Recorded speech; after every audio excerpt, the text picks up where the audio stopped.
1a, to determine if 54 is a factor of n, we can find the prime factorization. So for the first two numbers that multiply together to 54 are 2 and 27. And since 2 is already a prime number, we can focus on breaking down the 27. 27 can then be broken down into 3 and 9. And 3 is already a prime number, but 9 can also still be broken down into 3 times 3. Now that we have all the prime factors, we can rewrite 54 as 2 times 3 cubed. 54 is a factor of n because it has both the 2 and 3 cubed, and that fits within the prime factorization of n. For 1b, we can do the same thing and break 2,165 down into its prime factors. So the only other multiplication that you can multiply to get to 2,165 other than 1 times itself is you can do 5 times 433. Now both 5 and 433 are both prime numbers, so 2,165 cannot be a factor of n because n does not contain 433 within its prime factorization. So for 1c, to determine if n is a perfect square, we can easily look at the power that each factor is to, and if it's a perfect square, then it would have to have an even power because a perfect square is always multiplied by itself. And so having an even power can ensure that each factor will be multiplied by itself without any leftovers, because if it were to have an odd power, there would always be one number factor or one factor that can't be multiplied by itself again. So for 1b, we can use the slide method to find the GCF and the LCM. So what we're going to do here on the left-hand column in the first box is find a factor that is in both n and m. And in this case, we can start off with 2 to the 6. Now I'm going to go ahead and take 2 to the 6 out of both n and m, and this leaves us with an n, 3 to the 20th times 29 to the 14th. And then in m, we're left with 2 squared times 3 to the 4th times 17. Now both n and m both still have factors of 3 in them. So we're going to take out 3 and then the lowest power that they have, which is 4. And this is going to leave us with 3 to the 16th times 29 to the 14th. And then we're left with 2 squared times 17. So for the GCF, we're going to take all the numbers here on the left-hand column, which is 2 to the 6th times 3 to the 4th. And this is because this is all the common factors in both m and n. And then for the least common multiple, we can take the left-hand column plus everything on the bottom column. And then we can easily combine the 2's to get 2 to the 8th. And then we can easily combine the 3's to get 3 to the 20th. And then times 29 to the 14th. And then times 17. We can multiply the numbers on the left-hand column and at the bottom for the LCM just because they are the biggest factors of both m and m. And then having all the biggest factors also guarantees that all the smaller factors of both n and m have to be in the LCM. For question 2, we are asked to find the GCF and the LCM of 720 and 936 using the slide method. So again, we're just going to find a common factor in both of these numbers, and I'm going to start off with 4. And so if we divide 720 by 4, we end up with 180. And then if we divide 936 by 4, you get 234. Now, a common factor between 180 and 234 I'm going to do is 2.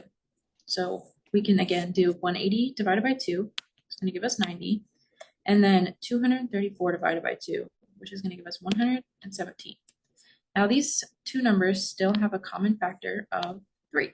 So 90 divided by 3 is going to give us 30. And then 117 divided by 3 is going to give us 39. And then we are able to still divide that by 3 again, giving us 10 and then 13. Now 10 and 13 don't have any common factors, so that can tell us that we're done. So for the GCF, again, like the last problem, we're going to take the entire left-hand column, which is going to be 4 times 2 times 3 times 3. This is going to give us an answer of 72. So our greatest common factor is 72. our least common multiple, we're gonna take the left-hand column multiplied by the bottom-hand column. So that's gonna be 4 times 2 times 3 times 3 times 10 times 13.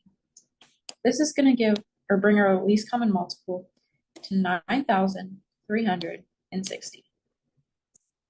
So for problem 3, we can use the word problem. Pencils come in packages of 30 and erasers come in packs of 36. What is the smallest number of pencils and erasers that you will need to buy so that each pencil and eraser can be paired? This problem is demonstrating finding the least common multiple because the problem is asking what the lowest amount of pencils and erasers that can be bought so that they are the same number. We can easily figure this out by listing. So I'm just going to list multiples of 30 and 36 until it gets to a number where they match. So we're going to start off with 30, 60, 90, 120, 150, 180, and 210. Now I'm going to stop here because we can always keep going, but I'm going to then start on multiples of 36. So 36, 72, 108, 144, and 180. So I'm going to stop here because we can now see that both 30 and 36 have a least common multiple of 180. So now that we found this, we can determine that we need both 180 pencils and 180 erasers so that they can each be paired. But to find out how many packs exactly we're going to need, we can take 180 divided by 30, and that's going to give us 6, which means we're going to need 6 packs of pencils. And then we can do the same thing with erasers. 180 divided by 36, which is going to give us 5 packs of erasers that are going to be needed to be bought. For question 4, you can tell if a fraction will terminate or repeat without actually dividing by looking at its prime factors of the denominator when the fraction is in its lowest form. If the denominator's prime factors contain prime factors other than 2, 5, and or 10, then the fraction will repeat. It will terminate if the factors only consist of 2, 5, and or 10. We can test this out by looking at 2 fractions. So the first fraction we're going to start off with is 11 over 60. Now, 11 over 60 can't be simplified anymore, so it is in its lowest term. So we're going to take the denominator and do a prime factorization tree. So the two factors that go into 60 are 2 and 30. Now, 2 is a prime factor, but 30 can still be broken down into 2 and 15. And then we can further break 15 down into 3 and 5. So we can determine that 11 over 60 will repeat because its prime factors are 2 squared times 3 times 5. Now, in the beginning, we said that it will repeat if there are prime factors other than 2, 5, and or 10. So in this case, 11 over 60 contains a 3. We can also test out the fraction 17 over 32. So this is also in simplest form. It can't be simplified any longer. So we're going to take the prime factorization of 32, which we can start off with 2 and 16. 16 can then be broken down into 4 and 4, and then 2 times 2 for each set of 4. So we can see that the prime factorization of 32 is just 2 to the 5th. Now, this can be seen as terminating.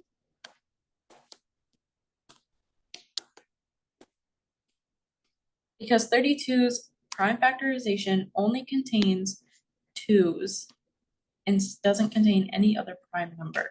So for question 5, we can use the elimination method to find a fraction of a repeating decimal. So in this case, we're going to set n equal to our repeating fraction, which is 0.32626 repeating. Now so we have to multiply n by a number to where we can get all the 26s, repeating 26s to line up with each other. So in this case, we're gonna multiply by 100n, and that's gonna give us 32.62626 repeating. And now we can see that all those repeating 2 6s are lined up together. And now we can go ahead and subtract. So 100n minus 1n is going to give you 99n. And then 32 minus 0 is 32. 6 minus 3, you're left with 3.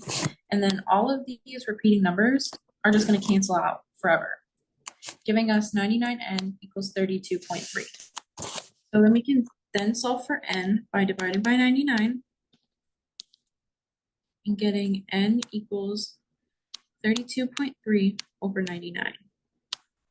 So since we don't want any decimals in the fraction, we're going to multiply by 10 over 10, bringing our final fraction to 323 over 990. And this fraction cannot be simplified anymore, but this is 0.326 repeating as a fraction using the elimination method. So for question 6, we can use this diagram to really relate all real numbers together. And this includes rational, integer, whole numbers, natural numbers, and irrational numbers.